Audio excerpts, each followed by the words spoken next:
magazine, and it gives me great pleasure to welcome our host, Aidan Wilson.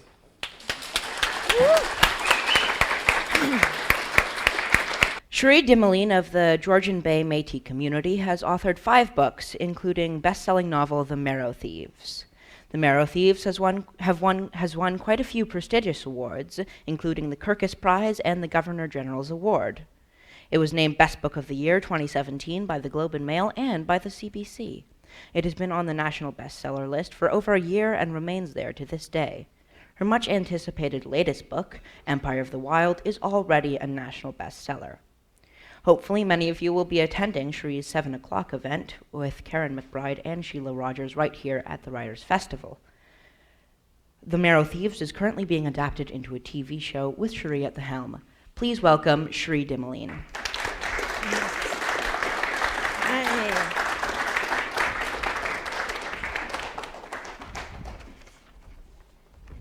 Thanks so much, Aidan. I'm so happy that you are hosting me today.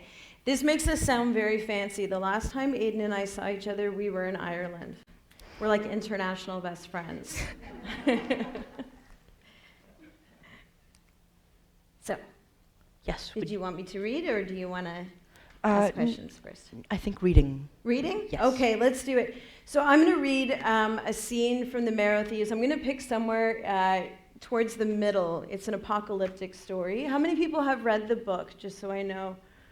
Awesome. Okay, perfect. Thank you. So I'll give you a very brief synopsis for those who haven't read it yet, so that you know what the heck it is that I'm reading. So I wrote this book, and I thought it was about 100 years into the future. Then the Americans elected Donald Trump, and I thought, well, it's the end of the damn world. So let's say it's about 20 years from now. But at this time, there's been, and we'll hear in this piece, there's been a lot of environmental change, and people are getting sick. And the biggest impact, the biggest sickness that's occurring is people have lost the ability to dream. And if you look at human health and psychology, you know that if we don't dream, we go mad, yeah, for lack of a better term. There's a lot of mental health implications, and we are like broken machines. So at this time in the future, people can't dream, so they can't rebuild this world that has fallen into disarray. So the government starts looking around for solutions, because they realize they need to give people back their dreams so that they can put them back to work, quite frankly, right? It's not a romantic notion. They want to rebuild this same capitalist society.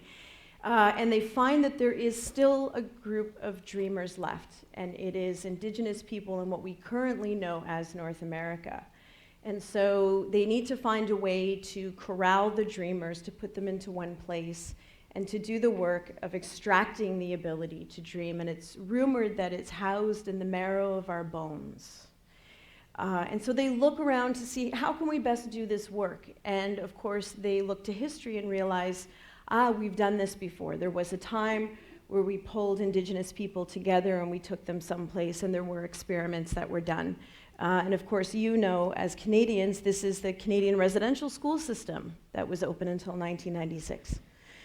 So they've reopened the residential schools, and we have our protagonist, Frenchie. He's a young man, he's a teenager, he's from my community, so he's Métis. He's lost his biological family to the schools, but he's found a new family. And they're on the run, they're headed into the north because they've heard that there is a resistance, that there is still a group of people and they're fighting back. So every night on this journey, while they're running away from the recruiters, they call them, that bring them to the schools, there's 2 elders, Minerva and Miigwans tells story. It reminds them of where they've been and what has happened. So we're going to join Miigwans telling the story of how the world got to this point. The earth was broken. Too much taking for too damn long, so she finally broke. But she went out like a wild horse, bucking off as much as she could before lying down. A melting north meant the water levels rose and the weather changed. It changed to violence in some cases, building tsunamis, spinning tornadoes, crumbling earthquakes, and the shape of countries were changed forever, whole coasts breaking off like crust. And all those pipelines in the ground, they snapped like icicles and spewed bile over forests into lakes, drowning whole reserves and towns. So much laid to waste from the miscalculation of infallibility in the face of a planet's revolt. People died in the millions when it happened. The ones that were left had to migrate inward. It was like the second coming of the boats. So many sick people and not enough time to organize peacefully. But the powers that be still refused to change and bent the already stooped under the whips of a schedule made for a population twice its size and inflated by the need to rebuild. Those that were left worked longer, worked harder. Now the sun was gone for weeks at a time. The suburban structure of their lives had been upended, so they got sicker, this time in the head, and they stopped dreaming. And a man without dreams is just a meaty machine with a broken gauge. People lost their minds, killing themselves and others, and even worse for the new order, refusing to work at all. And they needed answers, solutions. So up here, the governors tried to find a cure for the missing dreams. In the meantime, those who could afford it turned to sleep counselors, took pills to go to bed and pills to wake up, and did things like group hypnosis to implant new dreams. At first, people turned to Indigenous people the way the New Agers had, all reverence and curiosity, looking for ways we could help guide them. They asked to come to ceremony. They humbled themselves when we refused, and then they changed on us, like the New Agers, looking for ways they could take what we had and administer it themselves. How could they best appropriate the uncanny ability we kept to dream? How could they make ceremony better, more efficient, more economical? That was the first alarm set off in the communities. We thought that was the worst of it, if only. We were moved off lands that were deemed necessary to that government, same way they took reserve land during wartime. Because no one cared about long-range things like courting votes for the next election, and instead cared about things like keeping valued, wealthy community members safe, there were no negotiations. We were just pushed off. The new migration from the coastlines was changing geography daily. And then even after our way of life was being commoditized, after our lands were filled with water companies and wealthy corporate investors, we were still hopeful because we had each other. New communities started to form and we were gathering strength, but then the church and the scientists that were working day and night on the dream problem came up with their solution, and everything went to hell. They asked for volunteers first, put out ads asking for people with Indigenous bloodlines and good general health to check in with the local clinics for medical trials. They'd give you room and board for a week, a small honorarium to pay for your time off work. By then, our distrust had grown stronger, and they didn't get many volunteers from the public, so they turned to the prisons. The prisons were always full of our people. Whether or not the prisoners went voluntarily, who knows? There weren't enough people worried about the well-being of prisoners to really make sure. It began as a rumor that they had found a way to siphon the dreams right out of our bones. A rumor whispered every time one of us went missing. A rumor denounced every time their doctor sent us to hospitals and treatment centers never to return. They kept sending us away, enticing us to seek medical care, and then keeping us locked up, figuring out ways to hone and perfect their solution for sale. Soon, they needed too many bodies, and they turned to history to show them how to keep us best warehoused, how to best position the culling. And that's when the residential schools started growing up from the dirt like poisonous brick mushrooms. We go to the schools, and they leach the dreams from where our ancestors hid them, in the honeycombs of slushy marrow buried in our bones. And us, well, we join our ancestors, hoping we left enough dreams behind for the next generation to stumble across. So we'll leave it there. Great, thank you.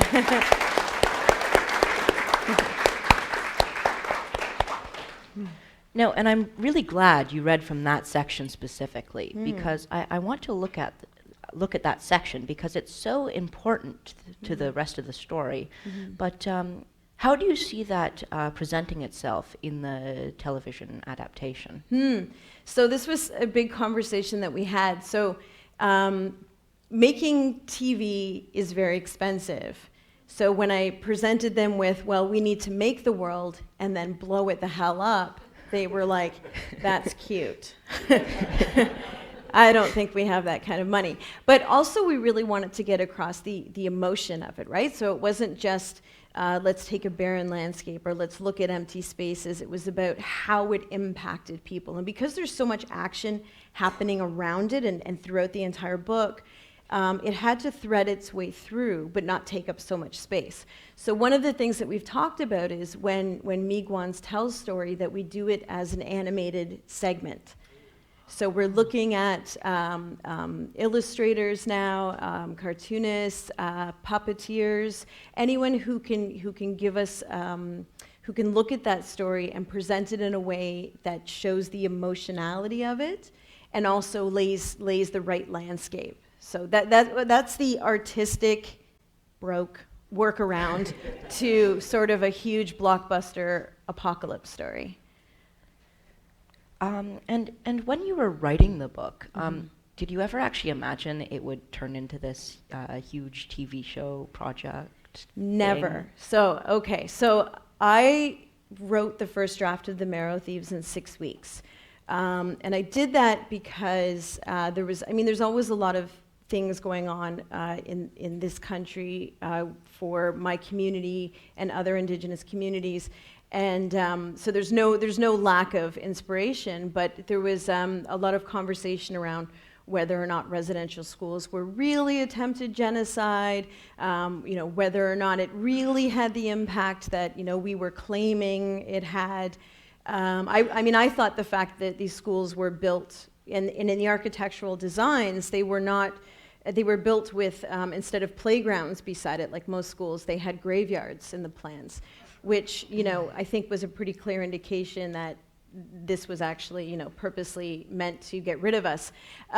So there was that discussion happening, but one of the things was I was in a lot of remote communities, and I was working with Indigenous governments, so chief and council, to look at youth programming. And at that point, as it is to this day, it was very important because a lot of our kids were committing suicide or attempting suicide. And so I was working with one group of kids in a remote community where children as young as 9 had attempted suicide. And I was talking to them and I realized, here I was, talking about programs and funding and policy, but these kids, when they were speaking to me, did not even use the words that put themselves as people or as communities in the future, because they just couldn't see it. And so I had this sense of desperation, right? I just wanted them to even for a moment consider that we needed them, there was nothing without them, that they had to be in the future. It was the only future I could see. And the only thing that I could do from that desperation was write. It's just how I'm hardwired.